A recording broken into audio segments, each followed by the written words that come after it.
Tu lis les lettres de Paul depuis des années, et tu les lis dans le mauvais ordre. La Bible les classe par longueur, du plus long au plus court. Romains en premier, Philémon en dernier.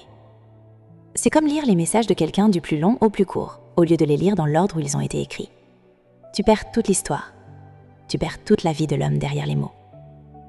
Et si ces lettres n'étaient pas juste une leçon de théologie, mais le miroir le plus précis de ta propre vie spirituelle? 13 lettres, écrites en 15 ans, depuis des villes, des prisons, des cachots. Lis-les dans l'ordre chronologique, et tout change. Si tu découvres ça pour la première fois, écris « Je découvre » en commentaire, maintenant. Et abonne-toi. Ce que tu vas entendre va changer ta façon de lire le Nouveau Testament. La plupart des croyants lisent Paul comme un recueil de règles, un cours, une doctrine. Ce n'est pas ça. C'est la vie d'un homme. Un homme qui a failli mourir pour ce qu'il croyait. Un homme trahi par ses amis, battu, emprisonné, abandonné, et qui a quand même continué. Ce n'est pas juste l'histoire de Paul. C'est peut-être ton histoire. La première lettre, Galates, vers l'an 49. C'est la lettre la plus en colère du Nouveau Testament. Paul venait de planter des églises en Galatie. À Lystre, une foule l'avait lapidé et l'avait laissé pour mort. Il s'est relevé. Et le lendemain, il est reparti prêcher. Il rentre. Et là, il reçoit la nouvelle. D'autres enseignants sont entrés dans ces toutes nouvelles églises. Et ils disent aux convertis, « La foi en Jésus ne suffit pas. Il faut aussi être circoncis, devenir juif d'abord. La grâce a besoin d'un supplément. » Réfléchis à ce que ça signifie. Paul avait failli mourir en leur apportant l'évangile. Et maintenant, quelqu'un leur dit que ce n'était pas assez. Sa réponse, pas de salutation, pas de politesse. Galates 1, verset 6. Je m'étonne que vous vous détourniez si vite de l'évangile. Et c'est là que tout bascule. Le cœur de Galates, c'est ça. Tu n'es pas justifié par ce que tu fais. Tu es justifié par ce que Christ a fait pour toi. Mais voilà ce que Galates dit à ta vie aujourd'hui. Tu fais pareil. Tu veux mériter ce que Dieu donne par grâce. Tu pries plus pour te faire pardonner. Tu jeûnes pour compenser une faiblesse. Tu te punis toi-même avant de te permettre de te rapprocher de Dieu. Comme si ta performance ajoutait quelque chose à la croix. Galates 3, verset 28. Il n'y a plus ni juif, ni grec, ni esclave, ni libre, ni homme, ni femme. Vous êtes tous un en Jésus-Christ. Grâce ou performance, foi ou rituel, liberté ou chaîne, choisis. Deuxième lettre, Thessalonique, vers l'an 50. Paul arrive dans cette ville. Il prêche pendant 1 mois à peine. Une émeute éclate, il doit fuir de nuit. Ses croyants se retrouvent seuls, sans Bible complète, sans bâtiment, sans pasteur. Juste quelques semaines d'enseignement. Imagine ça, 30 jours dans la foi, et ton prof disparaît du jour au lendemain. Paul est malade d'inquiétude. Il envoie Timothée vérifier comment ils vont. Timothée revient avec de bonnes nouvelles. Et Paul, soulagé, écrit la première lettre aux Thessaloniciens. Mais ils avaient une question qui les rongeait. Des croyants étaient morts depuis le départ de Paul, et ils avaient peur qu'ils ratent le retour de Jésus. Paul répond avec clarté. Le Seigneur descendra du ciel avec un cri de commandement, et les morts en Christ ressusciteront les premiers. Les morts ne sont pas laissés pour compte. Ils sont les premiers dans la file. Puis, Paul doit écrire une deuxième lettre, parce que l'Église est allée à l'autre extrême. Certains ont entendu « Jésus revient bientôt » et ils ont arrêté de travailler. Ils attendaient, passifs, inutiles. Voilà ce que Thessaloniciens dit à ta vie aujourd'hui. Tu confonds attente de Dieu et passivité. Tu attends une porte ouverte, mais tu ne travailles pas ta préparation. Tu attends une restauration, mais tu refuses de changer ce qui a causé la rupture. Tu attends une bénédiction, mais tu vis comme si Dieu allait tout faire à ta place. 2 Thessaloniciens 3, verset 10. Si quelqu'un ne veut pas travailler, qu'il ne mange pas non plus. L'espérance n'est pas de la passivité. La foi n'annule pas ta responsabilité. Troisième et quatrième lettres, Corinthe, vers l'an 53 à 56. Si Galatie c'est le combat pour la doctrine, Corinthe c'est le combat pour la décence humaine de base. Corinthe était la ville la plus moralement chaotique de l'Empire romain. Vivre comme un Corinthien, c'était l'argot de l'époque pour quelqu'un qui vit sans aucune limite morale. Paul y plante une église, 18 mois, tentemaker le jour, prédicateur la nuit. Il construit quelque chose de réel et il part. Et l'église se fracture presque immédiatement. L'Église est divisée en factions. Certains poursuivent des frères en justice devant des tribunaux païens. Un homme vit avec sa belle-mère et l'Église en est fière. On s'enivre à la table de communion. On se dispute les dons spirituels comme des trophées. Chaque chapitre est un incendie différent et Paul éteint chacun. Mais au milieu de tout ça, Paul s'arrête et il écrit le chapitre 13. 1 Corinthiens 13. Si je parle en langue des hommes et des anges, mais que je n'ai pas l'amour, je ne suis qu'une cymbale qui retentit. Voilà ce que Corinthiens dit à ta vie aujourd'hui. Tu veux les dons, mais tu manques d'amour. Tu veux la prophétie, la guérison, les signes, mais tu ne supportes pas les gens qui te déçoivent. Tu n'as pas la patience pour ceux qui grandissent lentement. Tu condamnes plus vite que tu ne restaures. Sans amour, tu n'es que du bruit. Tout volume, pas de musique. Et puis en 2 Corinthiens, la scène a changé. Paul a été humilié publiquement dans cette même église. Des faux apôtres sont arrivés. Ils l'attaquent, ils disent qu'il est faible. Sa défense, il ne liste pas ses miracles, il liste ses cicatrices. 40 coups moins 1, 5 fois, battu de verge, 3 fois, lapidé, 1 fois, naufragé, 3 fois. Et au bout de cette liste, la chose qui pèse le plus sur lui, mon souci quotidien pour toutes les églises. Pas les coups, les gens. Et il partage quelque chose qu'il n'avait jamais dit publiquement.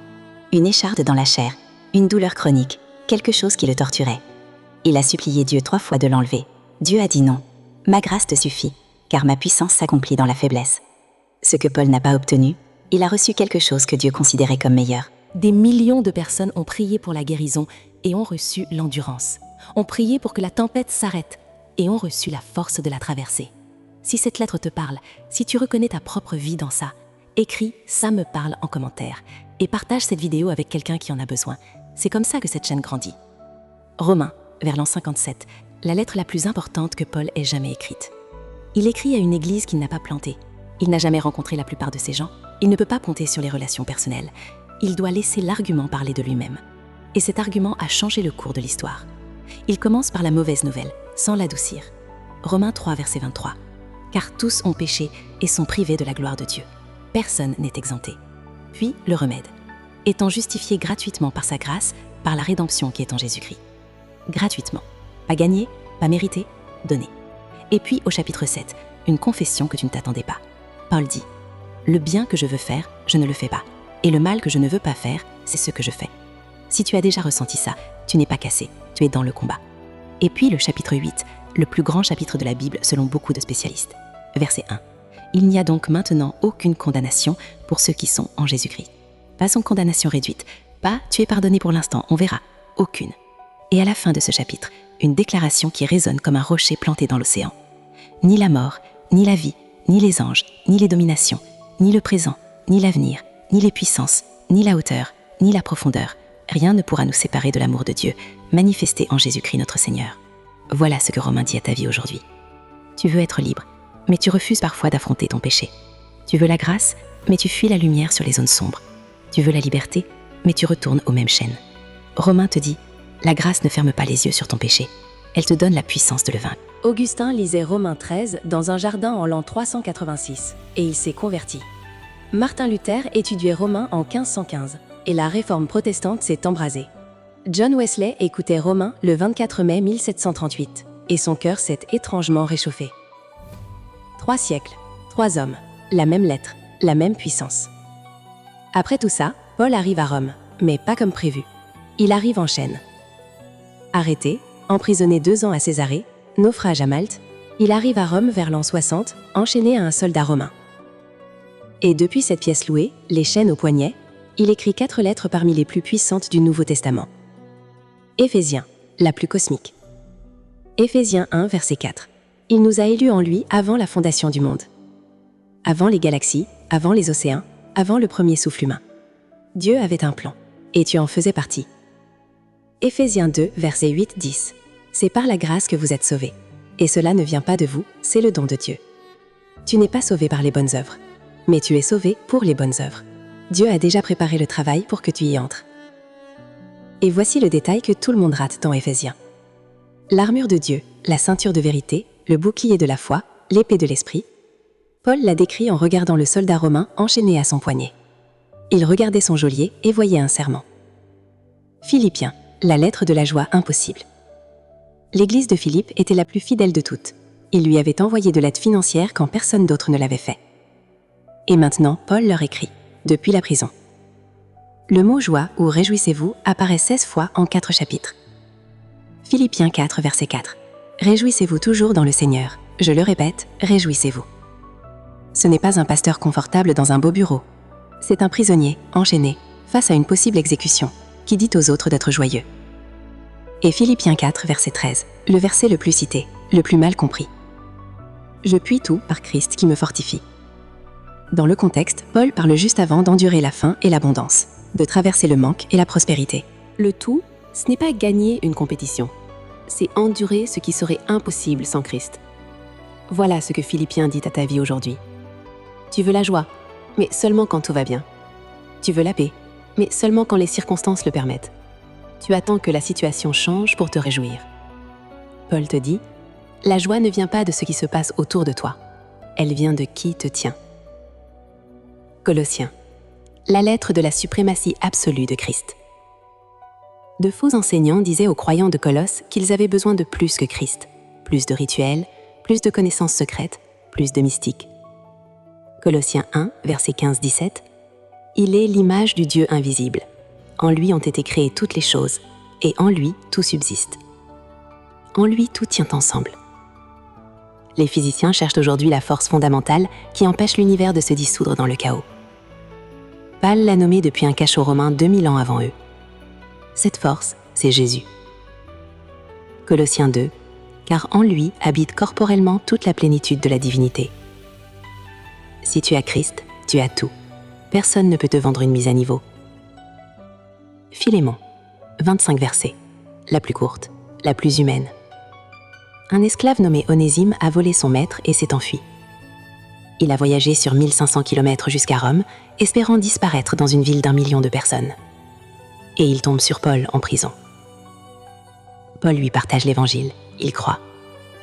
Mais Paul sait qu'Onésime a des affaires non réglées, il doit retourner. Alors Paul écrit une lettre à Philémon, le maître. Verset 15-18. Reçois-le, non plus comme un esclave, mais comme un frère bien-aimé. S'il t'a fait tort ou s'il te doit quelque chose, mets-le sur mon compte. Entends l'écho dans ça. S'il te doit quelque chose, mets-le sur mon compte. C'est exactement ce que Christ fait pour toi. Il prend ce que tu dois et dit au Père, mets-le sur mon compte. Paul ne rédige pas juste une faveur pour un ami. Il vit l'Évangile, avec de l'argent réel, des conséquences réelles. Et voici le détail qui devrait t'arrêter net. La tradition dit qu'Onésime est devenu plus tard évêque de l'église d'Éphèse. L'esclave fugitif est devenu berger du peuple de Dieu. De propriété à frère, à pasteur. Les chaînes tombent. Paul est libéré vers l'an 62. Il voyage à nouveau. Il écrit 3 dernières lettres. Pas à des églises, à 2 jeunes pasteurs. Un Timothée. Timothée est jeune, celle en charge de l'église la plus difficile de l'Empire, Éphèse. Des faux enseignants partout, du chaos, des riches qui imposent leurs lois. Paul lui écrit un manuel pratique. Mais au milieu de tout ça, il révèle son propre cœur. 1 Timothée 1, verset 15. Christ Jésus est venu dans le monde pour sauver les pécheurs, dont je suis le premier. Pas j'étais le pire, je le suis, présent. Après des décennies de ministère, après avoir planté des dizaines d'églises, après avoir écrit Romains, Paul se voit encore comme le premier bénéficiaire de la grâce. Plus il marche avec Christ, plus il réalise à quel point il a besoin de lui. Ce n'est pas de la fausse humilité, c'est la maturité spirituelle. Et maintenant, la dernière lettre, de Timothée. Et cette lettre est différente de toutes les autres. Le monde a changé. Nous sommes vers l'an 66 ou 67. Néron a blâmé les chrétiens pour l'incendie de Rome. Une vague de persécution a commencé comme l'Église n'en avait jamais connu. Des croyants brûlés vivants comme torches humaines dans les jardins de Néron. Paul est arrêté à nouveau. Mais cette fois, ce n'est plus une maison louée avec des visiteurs. C'est un cachot souterrain. La tradition parle de la prison Mamertine, si profonde que les prisonniers étaient descendus par un trou dans le plafond. La plupart de ses compagnons sont partis. De Timothée 4, verset 10. Démas m'a abandonné, ayant aimé le siècle présent. Seul Luc est encore avec lui. Luc seul est avec moi. Et depuis ce cachot, enchaîné, dans le froid, presque seul. Paul prend sa plume une dernière fois. Et ce qu'il écrit à Timothée va te rester longtemps après cette vidéo. 2 Timothée 1, verset 7. Je t'exhorte à ranimer le don de Dieu qui est en toi. Car ce n'est pas un esprit de timidité que Dieu nous a donné, mais un esprit de force, d'amour et de sagesse. Il lui donne sa charge ultime. Prêche la parole. Insiste en toute saison, quand les gens veulent l'entendre. Déjà de libation. Le moment de mon départ est proche. J'ai combattu le bon combat, j'ai achevé la course, j'ai gardé la foi. Il ne dit pas qu'il a gagné chaque bataille, il dit qu'il a combattu le bon combat. Il ne dit pas qu'il a couru une course parfaite, il dit qu'il l'a achevée. Il ne dit pas qu'il n'a jamais douté, il dit qu'il a gardé la foi. Il y a une différence entre la perfection et la fidélité, et Paul a choisi la fidélité. Et puis, dans la toute dernière demande personnelle que nous ayons de sa plume, chapitre 4, verset 13. Apporte le manteau que j'ai laissé à Troas, et les livres, surtout les parchemins. Et verset 21, efforce-toi de venir avant l'hiver. Un cachot froid, un vieil homme, presque seul. Et il demande 2 choses. Un manteau, parce que l'hiver arrive et la pierre est froide, et ses livres, parce que même au bord de la mort, il veut encore étudier, encore grandir, encore apprendre. Même quand le monde a décidé de le jeter. Voilà ce que 2 Timothée dit à ta vie aujourd'hui. Tu veux finir fort, mais parfois tu fuis la fidélité. Tu veux une grande fin, scène, applaudissements, impact visible. Mais tu refuses les petits pas quotidiens qui mènent à cette fin. Paul ne finit pas sur une scène. Il ne finit pas avec un stade plein de gens qui acclament son nom. Il finit dans un cachot froid, seul, demandant un manteau et des livres. Et pourtant, ces derniers mots ne sont pas amers. Ils ne sont pas remplis de regrets. J'ai combattu le bon combat, j'ai achevé la course, j'ai gardé la foi.